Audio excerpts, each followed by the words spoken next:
Hey everybody, welcome back to the internet. If you were expecting pornography, this is literally the only video that doesn't contain it because we're talking SEC recruiting. Obviously, signing day is going to be a huge day for Southeastern Conference. A lot of big names, a lot of big teams doing a lot of big things. Let's start with the headline players that you'll see immediately this fall playing for various teams. Obviously, we know about Robert Nkemdiche, the all-everything #1 player in the country, defensive end. He's going to wreak havoc from multiple positions on the field. He is destructive and mean. That's really all there is to know about him.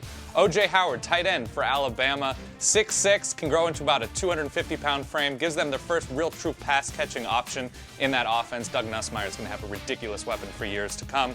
He's a huge talent. Vernon Hargreaves III, the best corner in the country, going to Florida. Expect him to, he could be starting immediately for a really good Florida defense. Very athletic, great field awareness, has a dad for a coach. That's always a fun story when you listen to games. So he's going to be ridiculous, a ball hawk. He's everywhere on the field. And finally, Derrick Henry. He's an enormous running back from Florida going to Alabama. 6'4", 240, runs about a 4.5. We've seen what giant, horribly destructive running backs do at Alabama. If you saw that Notre Dame game, expect him to get touches from day one, sort of like TJ Yeldon did in a support role last season. So those are the big names to keep an eye on. Of course, there's about the top half of an SEC that's going to be amazing, especially young. We'll go with Alabama. We talked about the players they brought in. It's just more speed, and obviously they have to replace a lot on the offensive and defensive lines, but they're going to do that. They're going to be ridiculous. They're loaded. They could finish with upwards of about 18 or 19 4- and 5-star guys. Florida's brought in a lot of kids early. Will Muschamp is used to doing that during his time at Texas. A focus especially on the interior defensive line and the secondary,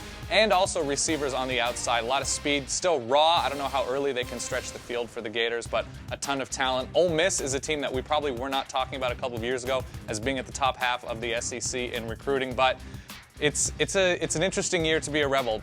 Ole Miss is a team that we probably would not have expected to see here a couple of seasons ago, but Hugh Freeze has done a great job recruiting not just in-state, but all over the Southeast, really connecting with coaches, parents, recruits everywhere. Loaded up a lot of offensive skill players, important considering how good defensively the SEC West is, but you would like to see Hugh Freeze and staff probably recruit or at least land and secure commitments from some more top offensive linemen just to have more depth on that offensive line preparing against those defensive lines in the SEC West. Texas A&M, of course, in their second season in the SEC, loading up on, well, it's armory for Johnny Manziel at this point. A lot of receivers, a lot of top talent from Texas, actually even going outside of the state of Texas, especially in Louisiana, getting some top prospects. So basically it's interior defensive linemen and wide receivers, which actually is a bit of a theme in the SEC. Georgia's an interesting school on the recruiting trail, still losing a ton of talent to other schools outside of the state from those Georgia kids. Roll Tide, Roll Tide, Roll Tide. But replaced a lot of members of their secondary, very secondary heavy and back eight heavy. When you look at who they're bringing in, they should be fine for years to come, especially on the defensive side of the ball.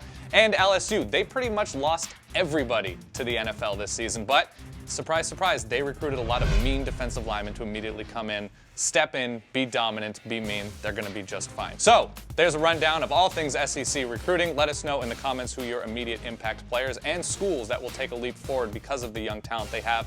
Again, I apologize for this not being pornography. We'll see you soon.